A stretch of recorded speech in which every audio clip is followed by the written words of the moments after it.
So I recently completed Pokemon X, which I loved, by the way, and saw all the new Pokemon designs. There's quite a lot of them nowadays, aren't there? I mean, 4, 5, 600,000, I don't know, I lost count. But I thought I'd take a moment to discuss my favorite and least favorite designs throughout all these generations. Okay, so I have absolutely adored this game series ever since I was a little kid, waking up every morning to run downstairs and watch it with my little brother. Don't believe me? Well, let me take you all back to 1998.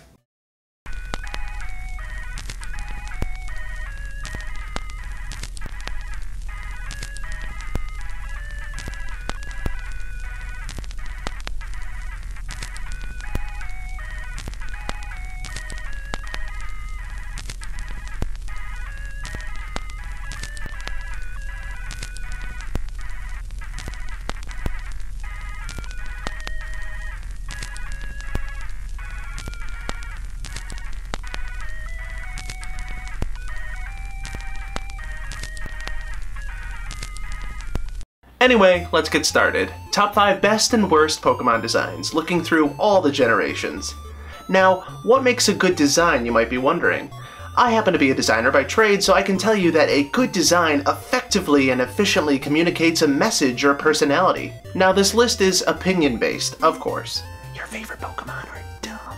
Well, here we go. Number 5 worst, Stunfisk. What are you looking at? What are you looking at? What are you looking at? What are you looking at? Okay, I can appreciate an ugly design if there's an intention behind it. An example of this would be like Perugly, where the intention was to make it ugly and it becomes really endearing for it. This one is ugly, but it just kind of feels like there was an unintentional laziness about it, like the ugliness is a result from someone just not really giving much of a care. It's a boring, ugly design. Seriously, get it away from me. Ew. Number 5 best, Cubone. Time to start off this best designed list with a positive note. Dead Mothers. Now, I'm a fan of Pokemon with depth to their design. A look that can tell an immediate story. I mean, one glance at this guy, and he doesn't really seem like much. Except for that skull. I mean, whose skull is that? You begin to wonder, and if you're anything like me, then you went out immediately and did research. That is the skull of its dead mother. Yikes. I thought this was a game for kids. I mean, that's a little dark, but I totally took like an immediate interest in that really sad story. I found that I was always keeping around a Cubone, not necessarily for its stats or its versatility as a team member, but mostly because I felt really bad for the cute little guy. It needed a mammy. I was still kind of harboring guilt from destroying the spirit of its dead mother back in Pokemon Red. But there is a fan theory out there that Cubones are actually the orphaned children of Kangaskhan. This comes from the similar color schemes that Cubone and Kangaskhan share, and the fact that in Pokemon X and Y, Kangaskhan's Mega Evolution shows us the baby in its entirety. Is it possible that a Cubone is simply a baby Kangaskhan that has had to grow without the support of its mother, and develop a new physiology without its mother's tender care? I mean, we see that in people a lot. I mean, kids who are malnourished when they were young tend to be shorter or skinnier than kids who have been able to bulk up on healthy food. This is the level of depth that I look for in a design. And I'm sure we can all kind of relate to Cubone. Some of us are loners who cry on their own. Others wear the skulls of their dead mothers. To each their own. Number 4 worst, Kyurem. I honestly have very little beef with legendary Pokemon. Even the worst designs are still gorgeous. I mean, when you imagine a legendary creature, you naturally think something beautiful or elegant or ethereal. But this is when they've gone a little bit too far. There is way too much happening here. My eye has no idea where to fall. Like, there's an ice arm, a dark arm, a generator butt. It's just overwhelming. This is a perfect example of over-designing a character. The ironic part of this design is that there's so much happening that my eye has no idea where to fall, and so I can't, like, emotionally connect with it. and so it just becomes immediately forgettable. Number 4 best, Sableye. I happen to love this little guy. I mean, he's like Gremlins went to Zales and then fell into a big vat of paint. Just by looking at him, you can approximate the environment he lives in, which is not something you see much outside of like the water types. Psst, it's the gills. He is the perfect blend of cute and creepy. Its posture and use of line gives off the feel of a skittering, darkness-loving imp. Its gemstone-encrusted body is actually something subtly beautiful. This design presents an intriguing story that just begs further exploration. Number 3 worst, Electrode. Okay, so we take the Pokeball and then we flip it over and then we give it a smiley face and it's done. Perfect. Absolutely perfect. It's an upside-down Pokeball with a smiley face. I mean, this design just feels super lazy. I mean, what's it so happy about? Has it looked in a mirror? So I'm sure some of you are wondering, hey Nico, how is an upside-down Pokeball with the face less creative than the right-side-up Pokeball with the face? Well, I'll tell ya. Let's take a moment and look closely at Voltorb's design. Recognize those eyes? Now where have we seen those before? In the Ghost Pokemon Haunter.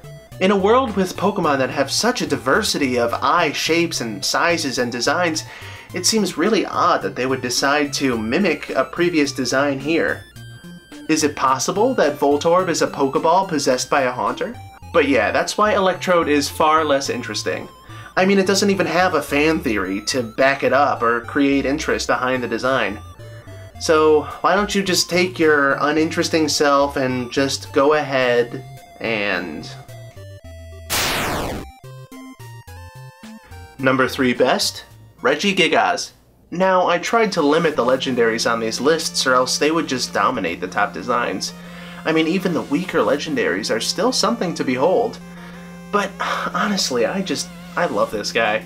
Again, as the others in my favorites list, this design tells an immediate story. I mean, I was already in love with the idea of the elemental golems or the Regis. But then this guy shows up. This big hulking behemoth that seems to be part ancient statue and part futuristic robot. He looks like he's been sleeping in the earth with the world growing on top of him. It's too bad he's really slow though, because that kind of eliminates him from competitive gameplay, but that does not take away from the epicness of his design. Number 2 worst? Vanillish and Vanillux. Okay, seriously, what was happening on the design team that day? Johnson, they need your final Pokemon designs in 5 minutes. But boss, that's like no time at all. And what about my ice cream cone? Johnson, they love your Pokemon designs. We need evolutions in 5 minutes. Boss, that's great to hear, but that's still no time. What am I gonna do? And I still have my ice cream. This one just drips with a lack of creativity, and I ain't having none of that. Number 2 best, Absol. The first time I saw this guy in the wild, I thought he was a legendary. I mean, the sleek design, the black and white color scheme, the blood red eyes, the skeletal brooding look. This Pokemon screams balance, an organic balance that gives it the feeling of being an ethereal creature that exists on another plane. It has an elegance that sets it apart from anything else I was seeing in the wilds of Pokemon Gold. If you look carefully enough and overanalyze a little bit, then you can get super philosophical with this guy. The designers may have hit the nail on the head a little bit, so to speak. But that aside, this design commands attention, and after you capture this thing, its bio adds to the mystery, that it is mistakenly seen as a bad omen, a bringer of disasters. A mysterious lure to accompany a mysterious Pokemon, an all-around win. Also, the black, white, and red color scheme pretty much dominates my own wardrobe, so I can get all matchy-matchy with my Pokemon. Dishonorable mentions. Number 1 worst, Jinx. Seriously, what is going on with this Pokemon? It is freaking me out. It's like an overweight drag queen decided to join a minstrel show. Wait a second. Wait a second. What the fuck is this shit? Give it back! Give it! Ugh. What? Bitch stole my rug. No other Pokemon design had brought so much negative attention to the franchise. Members of the African American community noticed the design and saw the parallels to African American stereotypes. The origins of this design have several perspective theories behind it.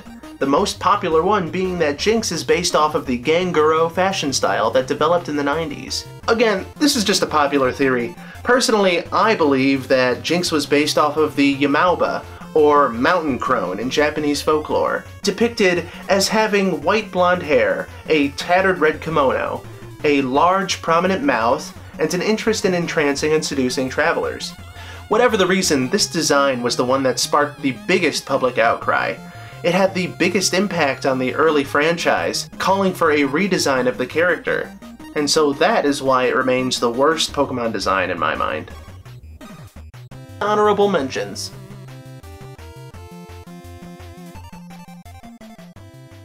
Number 1 best, Mew. I practically flipped when I saw this design.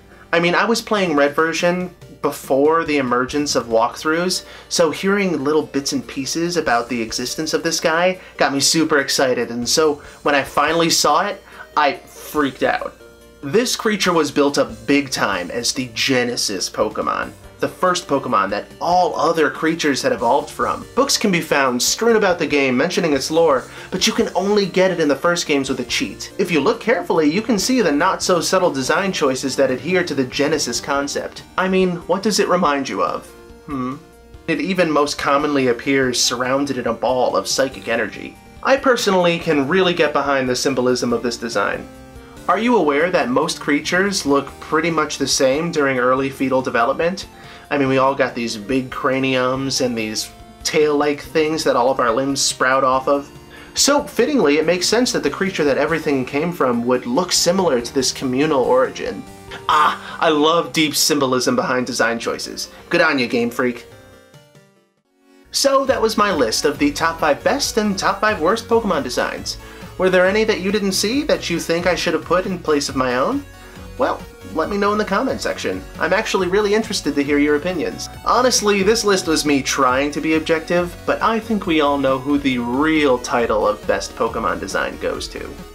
Seriously, I'm not even joking. Sylveon is the best, and anyone who disagrees is a terrible person. Now, even though I mentioned that this was an opinion-based Pokemon list, I can't help but feel like some of you are still gonna send me a rainstorm of hate. Now, am I worried for that?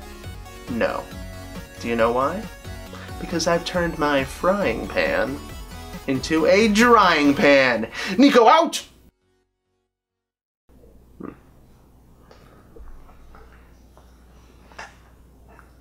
It's caught on my beard. Oh my god. It's everywhere.